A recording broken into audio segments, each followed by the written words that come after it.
Welcome. You have settled into a quiet space, where the lights are dim and the day is slowly slipping away. Let your body rest, and let your mind wander back in time, to a world where every whisper carried significance, and where the fate of kingdoms could rest on a single night. Tonight, we will drift into a history that is at once delicate, quiet, and yet filled with unspoken fears. Our journey is about royal brides, young women whose marriages were not just about companionship, but about alliances, dynasties, and power.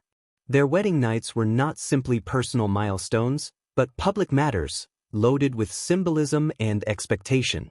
For some, these moments were met with nervous anticipation; for others, with quiet dread. As we move gently through this story, you will hear about the preparations of these brides, their daily rituals, their whispered conversations, and the weight of expectation upon them. You will hear the story of individuals, the cultural beliefs that shaped them, and the contrasts with the lives of ordinary women. But as we move through history, remember, the aim is not to dwell on the anxieties of the past, but to allow their rhythm, their world, to carry you slowly toward calm. So, let us begin with the quiet preparations of a royal bride, alone in her chambers on the eve of her wedding. Imagine a vast, stone-built palace, its walls lined with tapestries that soften the cold and echo of the chambers. The air is thick with the gentle fragrance of rosewater, lavender, and oils, scents carefully chosen to calm and to prepare. In one of the inner rooms, lit softly by candles and the golden glow of oil lamps, a young bride sits still. The murmurs of attendants surround her, like a hushed chorus, never too loud, never too sharp, as though the quiet itself is part of the ritual. The preparations for her wedding night begin long before the feast ends. Her hair, often carefully brushed until it shines, is arranged in styles that have been chosen not for her comfort, but for tradition. The weight of jeweled pins holds the strands in place, each ornament symbolizing wealth, duty, or alliance. Her garments are more than fabric. They are layers upon layers, fine linen against the skin, silken robes embroidered with threads of gold, and over these, heavier gowns that rustle and weigh her down like the responsibilities already pressing upon her young shoulders. Attendants whisper reminders of customs. She may be reminded to speak little, to keep her eyes lowered, to show obedience. These lessons, passed on by older women who once sat where she now sits, are murmured as though they are sacred. And in a way, they are, for they carry the accumulated weight of centuries of expectation. The room is warm from braziers burning with charcoal. Shadows play gently along the stone walls. Somewhere nearby, music drifts from the great hall where guests feast, laugh, and drink deeply. Yet in this chamber, there is quiet, and the laughter seems impossibly distant. The bride's hands may rest in her lap, fingers fidgeting against the smooth embroidery of her gown. Perhaps she smooths the fabric again and again, a small gesture of control in a world where so little is hers to choose. Perfumed water is brought to wash her face and hands. The scent of herbs, perhaps rosemary or mint, fills the basin, and the coolness against her skin is both refreshing and sobering. For this ritual is not simply cleanliness. It is preparation, purification, the silent message that her body must be ready not for her alone, but for another. Behind the calm routine is a quiet tension, the knowledge that what comes next is not simply private, but public. Tomorrow or even that very night, others will ask questions, seek signs, expect proof. The wedding night of a royal bride is not a night of love, but of duty. It is the sealing of alliances, the continuation of dynasties. Imagine yourself in her place, hearing the soft shuffle of silk, the faint clink of jewelry being set aside, the faint sound of laughter and footsteps receding down the corridors. Every small sound seems magnified when the future hangs so heavily in silence. Perhaps she looks to a mirror of polished metal or Venetian glass, gazing at her own reflection. Does she recognize herself beneath the veil of cosmetics and jewels? Or does she see only the mask that has been carefully crafted for this one night? The chamber quiets. Attendants step back, some bow and retreat. The young woman is left with her thoughts, the flicker of candlelight, the cool weight of expectation settling around her like another garment. She is not entirely alone. Beyond the door, her ladies-in-waiting linger. Servants shuffle quietly, ready to assist. But within the chamber, she feels the solitude. A bride on the threshold between two lives, her childhood behind her, and her future, uncertain, ahead. The rhythms of her preparation are steady. The slow brushing of hair. The quiet tying of ribbons. The folding back of fabric. These small, deliberate actions lull the hours along, each moment both ordinary and heavy with meaning. And as she waits, perhaps she listens, to the distant toll of bells marking the hour, to the faint hum of voices echoing through the corridors, to the sound of her own breathing, measured and shallow. This is the daily reality of a royal bride's wedding night preparation, not dramatic, not sudden, but quiet, steady, deliberate. A ritual as old as the palaces themselves, repeated again and again, each time carrying with it both hope and fear. From the quiet preparations of a royal bride, let us gently move into the life of one of the most well-known women in European history. Her story is woven with the threads of duty, expectation, and the quiet weight of fear. Catherine of Aragon, the Spanish princess who came to England as a bride. Catherine was born in 1485, the youngest child of Ferdinand of Aragon and Isabella of Castile, the monarchs who united Spain under one crown. From the very beginning, her life was never truly her own. She was destined for marriage, a tool of diplomacy, a bridge between kingdoms. And when she was still a child, she was promised to Arthur, the Prince of Wales, eldest son of King Henry VII of England. Imagine Catherine, barely a teenager, traveling across seas to a land that was colder, both in climate and in culture, than her own. She arrived in England in 1501, greeted with great ceremony. The people admired her beauty, her fine Spanish clothing, her poise. Yet behind the celebration, she carried the quiet nervousness that many royal brides shared. Her wedding to Arthur was magnificent.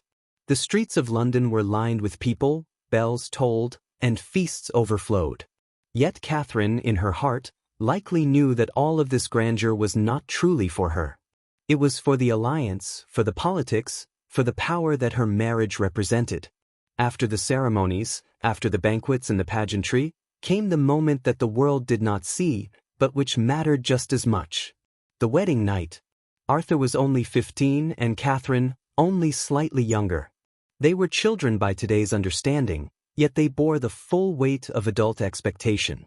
For Arthur, the duty was to prove his manhood, to demonstrate strength. For Catherine, the duty was to show chastity transformed into fertility, to begin the path toward heirs. The room they entered that night would not have been entirely private.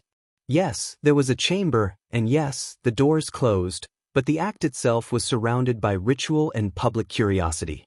In Tudor England, it was not uncommon for the bedding of a royal couple to be observed, at least in part, by trusted witnesses, courtiers or attendants who ensured that the marriage was properly begun. One can imagine Catherine, dressed in her wedding garments, being led with slow steps to the chamber. The bed, large and heavy with embroidered hangings, stood as the stage upon which dynasties rested. The fire in the hearth crackled. Candles flickered, casting a golden glow. Around her, voices hushed, and eventually withdrew, leaving only two young figures who hardly knew one another. What passed between them remains uncertain, wrapped in layers of rumor, testimony, and silence. Later, when Catherine sought to defend her marriage to Arthur's younger brother Henry, she would insist that her union with Arthur was never fully consummated. That their wedding night was more ceremony than substance, more expectation than reality. And yet, for Arthur himself, the pressure was clear. The next day, he is said to have boasted to his companions that he had been in the midst of Spain, a crude expression meant to declare his success. Whether this was youthful exaggeration or a statement of fact, history does not know. Within only a few months, Arthur fell gravely ill. His health declined, and he died in 1502, leaving Catherine a widow before she had even turned 16. The fears and anxieties of that single wedding night were followed by an even greater uncertainty. What would become of her now, a princess without a husband, far from her family, her future uncertain? Years later, her story would entwine with Henry VIII, Arthur's younger brother, and her role as Queen of England would be long, turbulent, and tragic.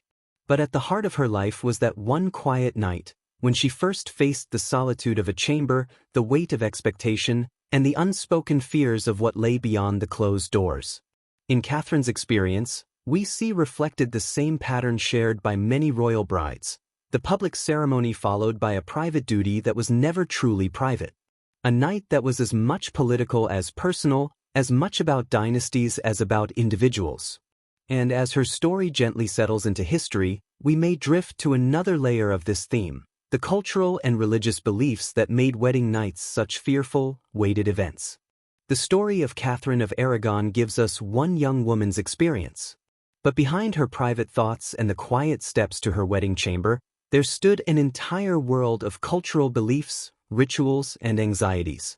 To understand why royal brides feared their wedding nights, we must look at the broader traditions that made these nights so heavy with meaning. Across medieval and early modern Europe, the wedding night was never regarded as merely personal.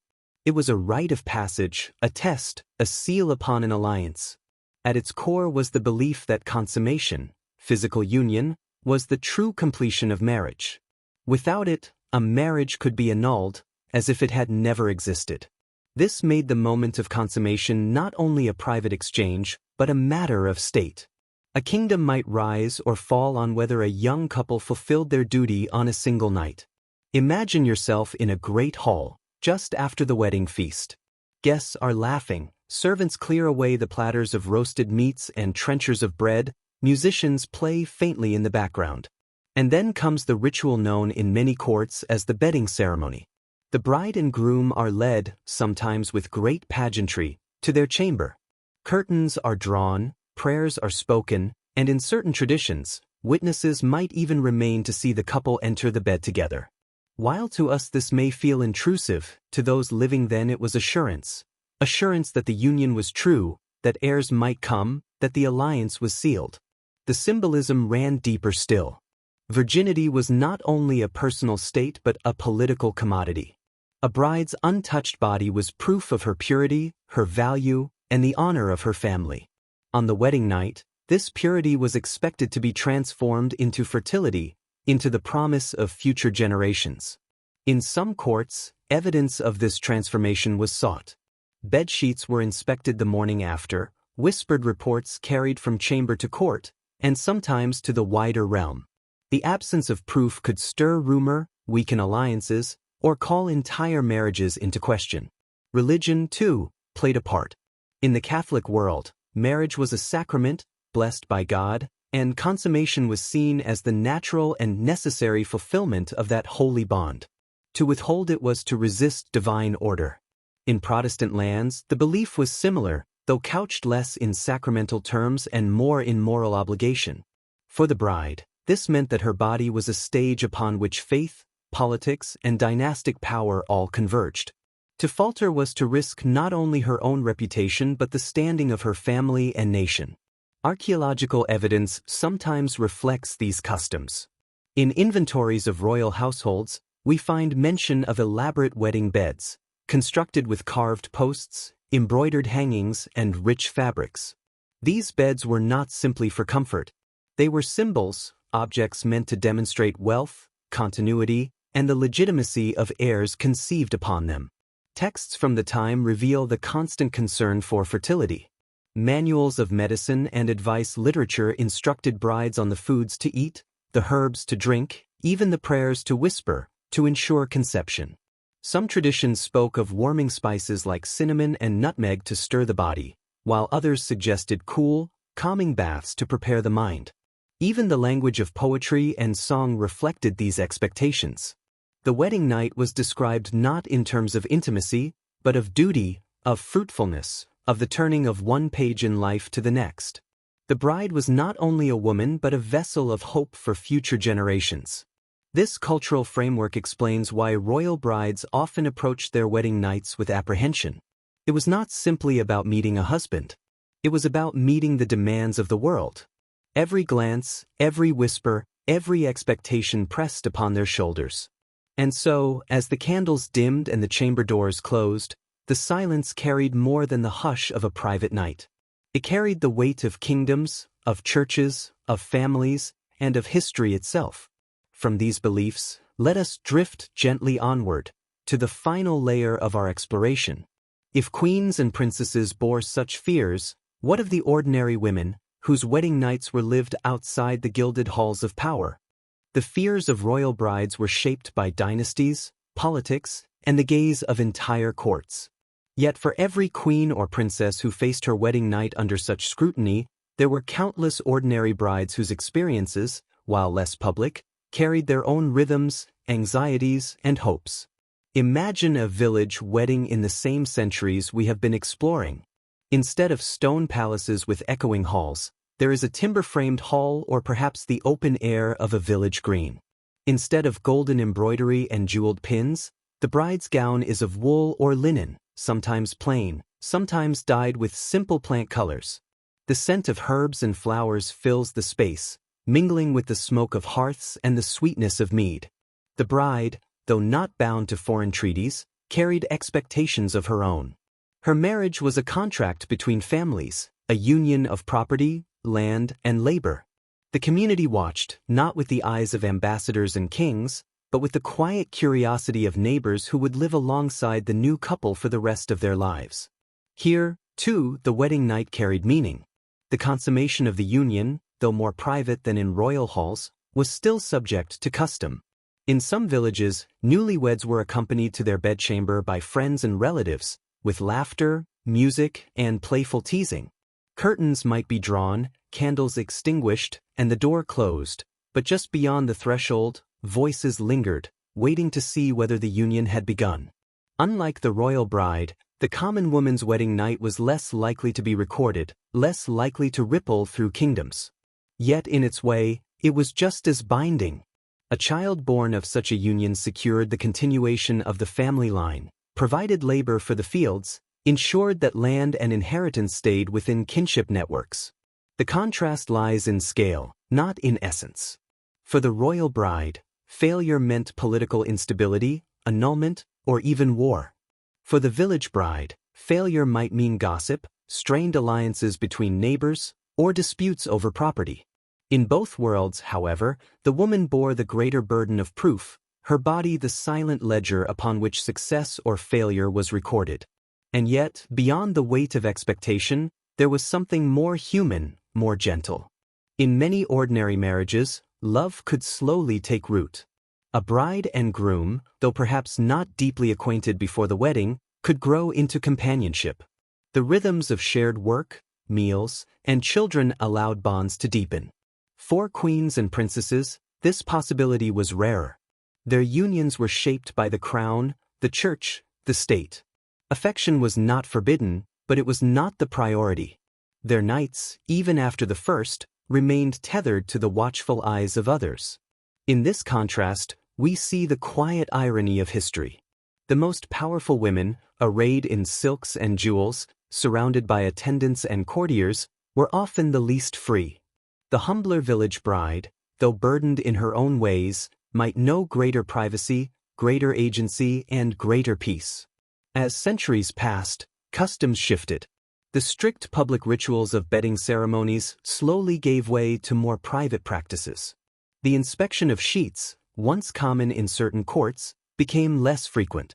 Religious teachings remained, but the heavy symbolism began to soften. Yet the echoes of these older customs still linger in language, in superstition, and in the way we imagine royal marriages of the past. So as we leave the village green and return, in imagination, to the stone halls of queens, we see that the fears of royal brides were not entirely unique. They were magnified versions of what many women once felt: the anxiety of expectation, the weight of tradition, and the quiet hope that the night ahead would pass gently into morning. And so, our journey draws to a close. We began in the quiet chambers of a royal bride, where silk rustled softly, candles flickered, and the weight of expectation pressed upon her shoulders. We followed the story of Catherine of Aragon, a young princess whose wedding night carried both personal uncertainty and the fate of kingdoms.